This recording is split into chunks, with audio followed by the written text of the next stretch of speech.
Bonjour à toutes et à tous, vous écoutez Cinécast. Salut Thibaut. Salut Guillaume. Aujourd'hui, on vous parle d'un film argentin qui s'appelle Eric Losers. Les losers. Les losers héroïques en français. En français, c'est assez simple. La Odisea de los Giles. Oui, allez, vas-y, fais le malin, la gentille, je connais, si.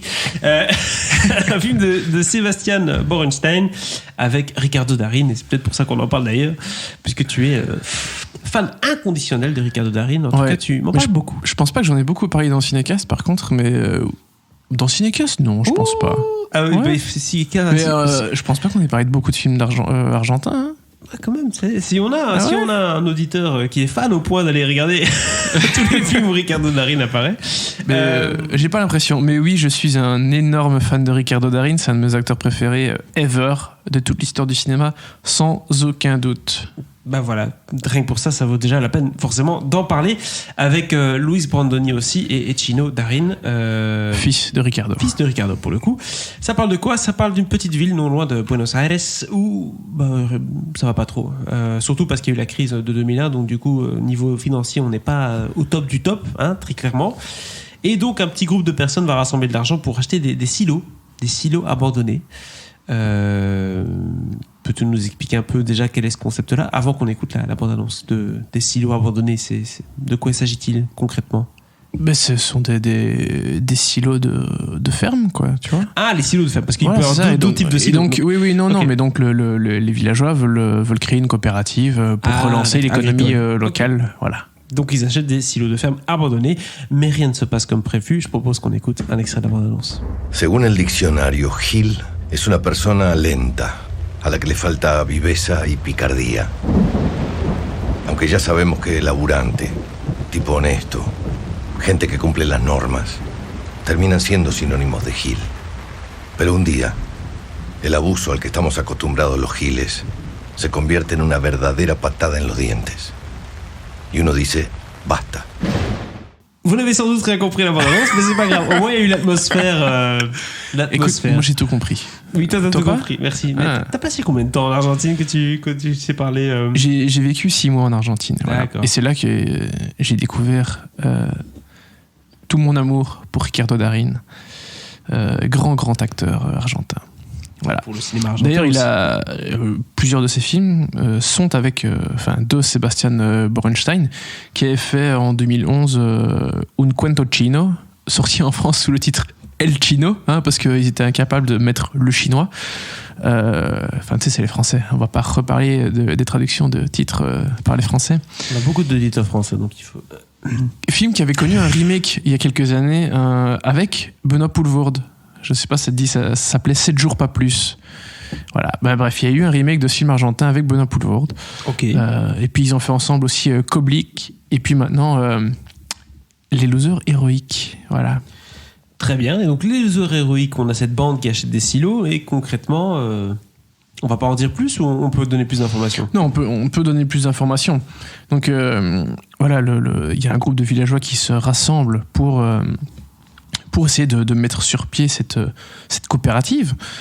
Et puis, une fois qu'ils ont placé leur argent à la banque pour faire une demande de prêt, c'est là que la terrible nouvelle arrive, et que la fameuse crise de 2001 arrive. Donc le pays était en défaut de paiement, etc. Situation dans laquelle le pays est à nouveau aujourd'hui. Je ne sais pas si tu suis un peu l'actualité, mais c'est encore un grand bordel. Et donc, bref, forcément, ils perdent tout leur argent. Parce que tu n'étais plus autorisé qu'à retirer 200, je sais pas combien de pesos par jour. Alors qu'eux, on parle de sommes, ils ont mis 100 et quelques milliers de dollars à la banque pour avoir encore un prêt de plus ou moins la même chose, je pense, ou je sais plus combien. Enfin bref, qu'est-ce que tu veux faire ton projet quand tu peux retirer 250 pesos et que cet argent que tu as économisé ou que tu as mis de côté, voilà. Et voilà. Et au-delà de cette crise, ils se sont fait entuber par le banquier et un employé de la mairie locale, voilà, qui s'est barré avec tous les dollars sonnant et trébuchant. Et on comprend quelques mois plus tard qu'il a creusé une fosse au milieu des bois pour mettre un coffre-fort et planquer cet argent. Voilà.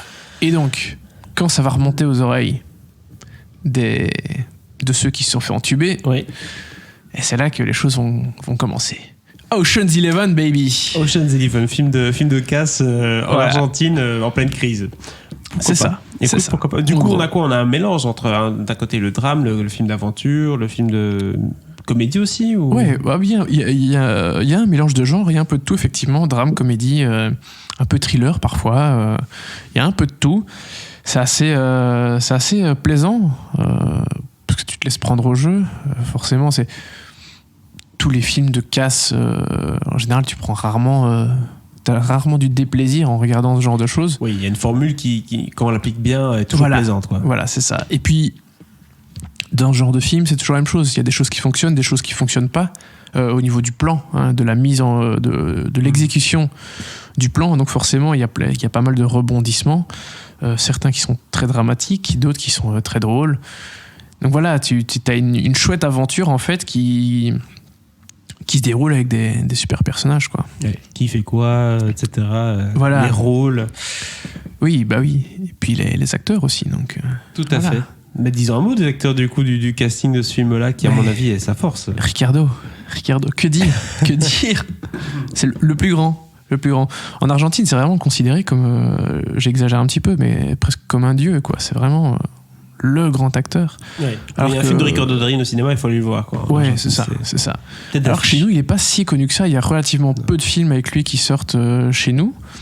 Il y en a de temps en temps, peut-être un par an, et encore. Malheureusement, j'ai envie de te dire. Mais non, pour moi, c'est vraiment un très très très grand acteur que j'adore et qui est excellent dans tout ce qu'il fait. Moi, peu importe ce qu'il va faire, je suis comme les Argentins, je veux voir ça. Donc moi, j'ai rarement, pour ne pas dire jamais été déçu par lui. Après, il a fait des films moins bons aussi. Mais lui, en tant que tel, il est excellent. Depuis quelques années, il y a son fils aussi qui est vraiment en train de monter. D'ailleurs, je suis allé voir sur l'Instagram de son fils, c'est des millions d'abonnés. Chino Darín, qu'on a vu il y a quelques années dans un film canois qui s'appelait El Ángel, avec des ados qui faisaient beaucoup de grosses conneries, des vols. Hein. Voilà, Chino Darín, excellent, plus jeune comédien qui, enfin, il doit avoir notre âge, hein, fin de vingtaine, 30 ans déjà. Mais voilà, qui monte bien. Et puis tu as aussi l'icône Luis Brandoni, aussi un autre grand acteur de théâtre et de cinéma argentin. Donc niveau casting, c'est du lourd. Voilà. Est-ce que du coup, beau casting, film de casse assez satisfaisant parce qu'on a un contexte et pas juste un film de casse pour être un film de casse. On va parler aussi des problèmes de l'Argentine. Bien sûr. Donc ça, c'est super intéressant aussi. Du coup, ça donne un super mélange et je suppose que Sébastien Bornstein aussi, il s'en sort bien à la réal. Ouais. Bah, en fait, c'est surtout les idées de l'écriture qui sont bonnes. Parce que déjà, tu te dis, aller creuser une fosse, pour aller foutre un coffre-fort au milieu d'un bosquet qui est au milieu d'un champ, c'est déjà pas mal comme idée. Et puis quand tu vois l'élaboration du plan mis en place, franchement c'est ingénieux en fait. Donc il y a plein de choses un peu à gauche à droite qui sont cool, parfois qui sont très ridicules, et c'est ça qui est drôle aussi et qui fait que le plan est intéressant à suivre. Donc vraiment tout ça est super chouette. Et puis évidemment le contexte, comme tu l'as dit, politique et surtout économique de l'Argentine est tel que voilà, ça crée des situations en vrai qui sont dramatiques. Oui. Voilà. En Argentine, il y a une inflation de 30% par an, plus ou moins. Je peux te dire que c'est pas facile pour les habitants, évidemment. Donc non, c'est un pays qui a énormément de mal économiquement parlant. Et donc si tu leur parles d'un cas, c'est d'aller récupérer de l'argent qui a été volé, hein, c'est clair que là c'est encore plus de tension pour ce film-là. Donc, Et c'est pas la première fois que Ricardo Darín joue dans un film qui a un peu pour contexte cette crise économique de 2001. Comme beaucoup de films argentins, hein, tu t'en doutes. Il y en a un qui s'appelle, et c'est sans doute son film le plus connu, qui s'appelle Nueve Reinas, Les 9 Reines. Un film d'arnaque où il joue un arnaqueur. Excellent film argentin que je vous conseille très largement. Enfin, de toute façon, vous pouvez regarder n'importe quel film de Ricardo Darín, ce sera bien. Mais vraiment, Les 9 Reines, c'est sans doute un des films argentins les plus connus et qui est aussi qui se déroule aussi durant cette période de la crise de 2001. À voir. à voir tout simplement. Très bien, combien d'étoiles du coup tu donnes à Eric Losers, les losers héroïques? Eh bien écoute, un bon 3 étoiles. 3 étoiles du coup pour ce film-là. Vraiment très très chouette, je me suis beaucoup amusé. Puis bon, évidemment, t'as toujours, me concernant, ce côté nostalgique qui me ramène là-bas. Donc voilà, j'ai pris beaucoup de plaisir et c'est clairement le genre de film devant lesquels monsieur et madame tout le monde vont prendre du plaisir. Voilà. Donc, Caché Cinécast, allez voir du coup Heroic Losers et découvrez du coup un peu de cinéma argentin et Ricardo Darín. Ben évidemment, courez-y.